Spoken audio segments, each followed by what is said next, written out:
아멘.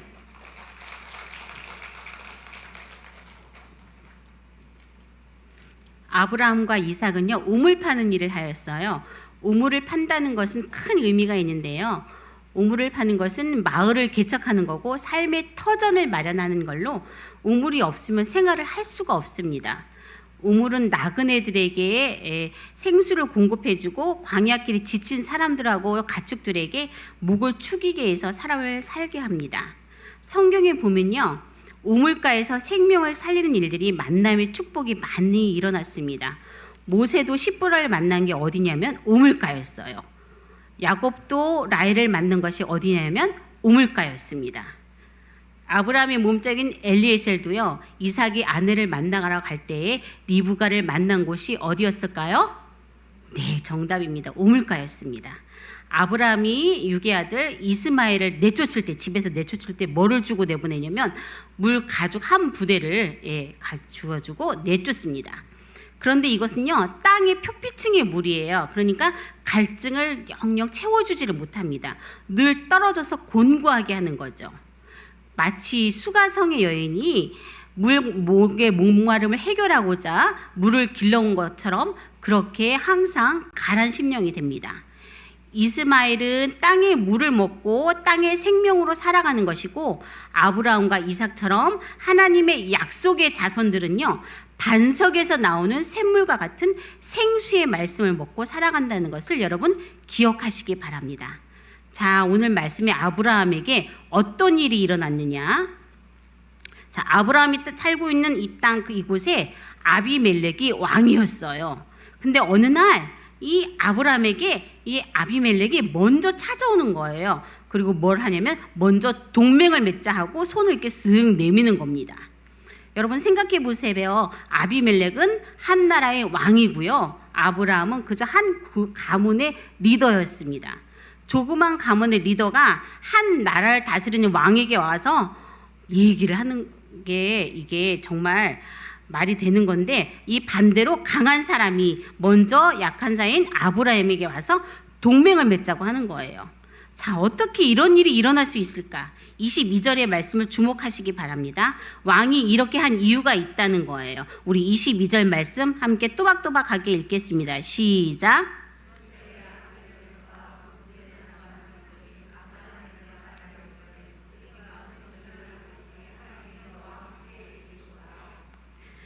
자, 보통 사람이 잘 되면요, 자기를 자랑하기에 바빠요. 자기를 드러내고 싶어 해요. 그래서 아브라함은 자기가 잘 될 때마다 참 이 사람은 희한한 사람이에요. 사람들에게 뭐라고 얘기하느냐면 말끝마다 자기를 잘난 척하는 게 아니에요. 누구를 잘난 척하냐면 하나님을 자랑하는 거예요. 하나님께서 날 도와주셨다. 하나님이 나와 함께 하셨다. 하나님이 나를 보호하심으로 내가 잘 된 거다. 나는 잘한 게 없는데 하나님이 모든 걸 다 도와주시고 함께 해주셔서 내가 이렇게 되었습니다 라고 신앙 고백을 멋지게 하는 거죠. 그래서 모든 사람들이 어떻게 하느냐면 저 아브라함 뒤에는 하나님이 계셔. 아브라함은 늘 하나님과 동행하는 사람이야 라고 인식을 하고 있었어요. 자, 이런 아브라함에게 아비멜렉이 고백을 합니다. 네가 무슨 일을 하든지 하나님이 함께 계신다고 고백을 하죠. 네가 무슨 일을 하든지 하나님이 너와 함께 계시도다. 바로 이거예요. 아비멜렉은요, 하나님을 섬기는 사람이 아니었어요. 그런데 아브라함의 삶에 하나님이 함께 하시니 축복이 가득하다는 걸, 이 사실을 이 아비멜렉은 봤었던 거예요. 자, 믿음의 사람은 이렇게 달라야 돼요. 잘 될 때 자기를 드러내는 게 아니라 내가 했어요. 내가 잘났어요. 내가 이렇게 했어요. 이런 게 아니라 나와 함께 하신 하나님을 드러내는 거예요. 오히려 성공하고 높아질 때 나는 낮아지고 저는 십자가 밑에 감추시고 하나님 나를 높이시는 그 진짜 하나님을 드러내는 사람, 그게 세상 사람들과 다른 믿음의 사람의 삶의 태도라는 겁니다. 자, 이렇게 아브라함은 어떻게 했어요? 진짜로 자기가 자랑하는 것보다 하나님을 높였어요. 하나님을 자랑했어요. 그랬더니 어떻게 했어요? 왕이 스스로 찾아와서 동맹을 맺자는 제안을 하더라라는 거예요. 우리의 삶은 어떤가 한번 돌아보시기 바랍니다.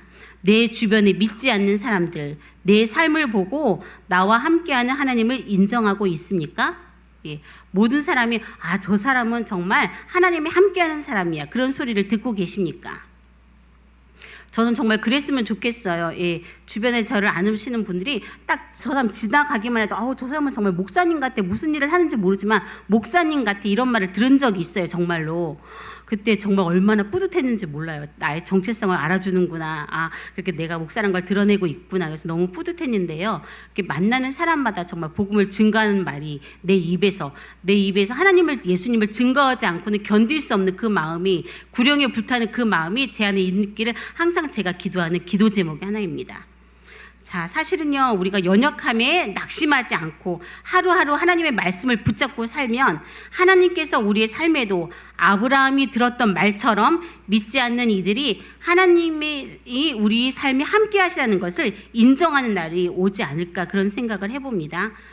아비멜렉이요, 이렇게 이야기를 하죠. 하나님을 인정하고 서로를 후대하면서 앞으로 우리 분쟁하지 말자, 서로 사이좋게 지내자, 이러면서 아브라함에게 제안을 합니다. 아브라함은 뭐예요? 객이에요. 객. 이방인이에요. 그런데 아브라함이 어느 순간 어떻게 됐냐면 갑이 된 거예요. 을이 아니라 갑이 모습이 되었어요. 그래서 상황이 역전되는 상황이 이 앞에 펼쳐지게 됩니다. 자, 아브라함이 어떻게 깜짝 놀라죠. 사실 왕이 자기한테 찾아왔어요. 그러니까 놀라면서도 침착하게 왕의 요구를 들어요. 그러면서 듣기 전에 뭐라고 하냐면 나도 제안할 게 한 가지 있다 하고 당당하게 이야기합니다. 동맹을 맺기 전에 내가 당신에게 요구사항이 하나 있다. 그게 뭐냐? 25절에 봤더니 아비멜렉의 종들이 아브라함의 우물을 빼앗은 일에 관하여 아브라함이 아비멜렉을 책망하매. 자, 예전에 아브라함이 우물을 팠던 적이 있었어요.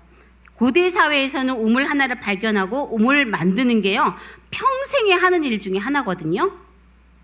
특히 중동에서는요, 우물이 있어야 모든 삶이 어떻게 돼요? 시작이 되는 거예요. 가축부터 사람, 그 마을에 우물이 있어야만 모든 게, 생명이 시작이 되는 거예요. 그래서 그 당시 우물은 뭐냐면 어느 부족, 족장의 영향력이 얼마나 강한지를 드러내는 잣대가 되기도 했어요. 그래서 부족 간에 서로 우물을 두고 경쟁도 하기도 하고요, 전쟁이 일어나기도 했습니다. 자, 그럴 땅의 주인은 누구였어요? 아비멜렉이었죠. 아브라함은 이사온 나그네 객이었습니다. 근데 아브라함이 정착을 하면서 가장 중요한 물을 확보하기 위해서 우물을 파는 거예요. 어렵게 노력해서 정말 우물을 팠어요. 근데 아브라함이 이렇게 우물을 파는 일을 하니까 아비멜렉의 종들이 오는 거예요. 그 땅의 사람들이, 왕의 권력을 등에 업은 이 사람들이 막 찾아와가지고 힘으로 이 우물을 강제로 뺐습니다. 이 일로 아브라함의 종들하고 아비멜렉의 종들이 다툼이 일어나요. 여러분 생각해 보세요. 얼마나 억울하겠습니까? 정말 힘들게 노력을 했어요. 그래서 모든 걸 다 바쳐서 우물을 겨우 하나 팠는데 힘센 사람들이 와갖고 그걸 뺏어가는 거예요. 그러니까 이때 분노를 하죠. 아브라함이, 이 식구들이, 종들이. 그래서 너무 억울하니까 아브라함에게 싸웁시다. 우리 죽을 때 죽더라도 우리 싸웁시다. 우리도 힘이 있지 않습니까? 이러면서 전쟁을 제안을 합니다. 아브라함이 억울하고 속상했지만 이 싸우자고 제안하는 자기의 종들하고 식구들을 워워워 하고 자제를 시켜요. 진정을 시켜요. 그러면서 하나님의 때를 기다리라. 잠잠히 하나님이 하실 때까지 기다리자 하죠. 아브라함에게는요, 나름대로 확신이 있었어요. 하나님은 하나님의 백성들을 절대로 버리지 아니하신다. 공의의 하나님은 반드시 때를 따라서 하나님의 공의를 드러내신다, 나타내신다. 자, 여러분이 아브라함이라면 억울하지 않겠습니까? 예. 이렇게 밀려났어요. 그러면 또 다른 불이익을 당하고 또 이렇게 빼앗긴 걸 아브라함이 몰랐겠습니까? 아브라함도 알았겠죠. 그렇지만 아브라함이 억울하고 속상하고 분노한 이 마음을 어떻게 했냐면 하나님께 가지고 나오는 거예요. 그래서 다 털어놓고 다 내려놓고 하나님께 매달립니다. 어떻게 했을까요? 아시지요, 아시지요, 아시지요, 주님. 아시지요, 아시지요, 아시지요, 주님. 함께 할까요? 아시지요 아시지요 아시지요 주님 아시지요 아시지요 아시지요 주님 믿습니다. 믿습니다. 믿습니다. 믿습니다. 주님 믿습니다. 믿습니다. 믿습니다. 주님 내 마음 내 형편 아시는 주님께 모두 아마 털어놓았을 것 같습니다. 그렇게 그들을 위로해요. 가족과 종들을 위로하면서 하나님의 때를 기다리자고 이 아브라함은 이야기합니다. 그런데 오늘 그 때가 온 거예요. 지금 그때 일을 이 아비멜렉에게 이야기하면서 잘못된 그 일로 우리가 어려움을 당했다. 지금이라도 그 의무를 우리에게 다시 돌려달라. 이렇게 정식으로 아브라함이 요구를 하는 거예요. 이렇게 당당하게 아브라함이 요구를 하니까 아비멜렉이 진심으로 사과를 하고 우물을 돌려주게 되죠. 그렇게 두 사람이 이걸 계기로 우물에서 정식으로 동맹을 맺자 하는 겁니다. 아브라함이 아비멜렉에게 주는 선물 중에서 암양 7새끼를 따로 구별해서 둬요. 그러면서 그에게 주면서 아브라함이 판 우물의 값으로 이걸 치르면서 이제 우물이 그의 것이 되었음을 아비멜렉과 증인들 앞에서 확증을 하게 됩니다. 우물을 되찾아서 평화를 맹세한 곳, 약속의 우물, 맹세의 우물이란 뜻으로 서로가 이곳이 약속했던 곳임을 기억하도록 부엘세바라고 명명하여 부르기 시작을 했습니다. 자, 아브라함과 이 아비멜렉이 동맹을 맺은 이야기. 이 많은 사람들이 이거를 가리켜서 뭐라고 하냐면 하나님께서 아브라함을 잘되게 하셔서 아브라함을 복되게 하고 축복해 주셔서 그 덕분에 왕이 찾아와서 영향력을 드러낼 수 있는 그런 이야기야. 이렇게 성경을 말한다면 틀린 말은 아니에요. 그렇지만요, 저는 영적으로 한 걸음 더 들어가서 이 말씀이 주고자 하는 의미를 발견해야 된다고 생각을 합니다. 그게 뭐냐? 자, 너무 힘들게 팠어요, 우물. 그리고 소중한 재산을 빼앗기는 정말 억울한 일, 정말 말도 못하게 억울하고 속상한 일을 만났어요. 거기에 분노할 수 있어요. 보복하고 싶어요. 복수하고 싶어요. 이 세상의 방법으로 대항하는 것보다 아브라함은 어떻게 했느냐? 하나님의 때를 기다렸던 이 아브라함의 믿음을 우리가 주목하자라는 겁니다. 하나님의 때, 억울하거든 우선 하나님의 때를 기다리자. 따라합시다. 억울하거든 우선 하나님의 때를 기다리자. 그 믿음에 보답하게 하신 하나님이 잘되게 하신 거예요. 그래서 나중에 세상의 권력자가 찾아와서 동맹을 맺을 만큼 지경을 넓힌 그 배후를 찾아보면 하나님을 신뢰했고 하나님의 때를 기다릴 줄 알았던 이 아브라함의 믿음이 있었던 겁니다. 우리가 삶을 살다 보면요, 억울하고 속상한 일 너무나 많죠. 그럴 때마다 뭘 하냐면 복수를 꿈꿉니다. 예. 그러면서 막 칼을 갈아요. 예. 특별히 나는 잘못한 게 없어요. 저 사람의 잘못 때문에 내 인생, 내 가정이 망가지게 되고 나에게 불이익을 당해지면요, 사람들은 참지를 못합니다. 그래서 본능적으로 분노를 하면서 어떤 방법이든 간에 여기에 점을 찍든 간에 드라마에서 나오듯이 어떻게 복수의 칼을 막 겨누면서 저 누가 잘 되는지 두고 보자 이러면서 그 사람이 잘 못되기만을 매일매일 학수고대를 하면서 기다립니다. 그런데 그게 아니라는 거예요. 하나님이 주시는 말씀이 뭐냐? 억울하냐? 분통하냐? 네가 분노하냐? 그렇다면 그 마음 가지고 세상을 원망하지 말고 나만 바라보거라. 그리고 내가 너에게 허락한 그때까지 기다려라. 내가 네 마음 알고 있단다. 네 상황 알고 있단다. 네가 억울한 마음, 네 형편을 다 알고 있단다. 그러니 나를 보고 내가 너에게 줄 때를 기다려라. 그러면 내가 너를 아브라함처럼 되게 하리라. 아브라함처럼 되게 하리라. 그러시죠. 여러분, 오늘 이 말씀이 꼭 나의 이야기처럼 들리시는 분이 계십니까? 너무나 기가 막히고 속상하신 그런 일을 당하신 분이 여러분 중에 계십니까? 그렇다면 그 억울함과 속상함에 지배당하지 마시고요. 눈을 들어서 주만 바라보십시오. 그리고 조용히 하나님의 때를 기다리십시오. 그러면요, 밤이 지나야 아침이 오듯이 그 어두운 밤이 지나고 하나님의 때를 따라서 아침을 주실 것을 기다리는 은혜가 있기를 간절히 소원합니다.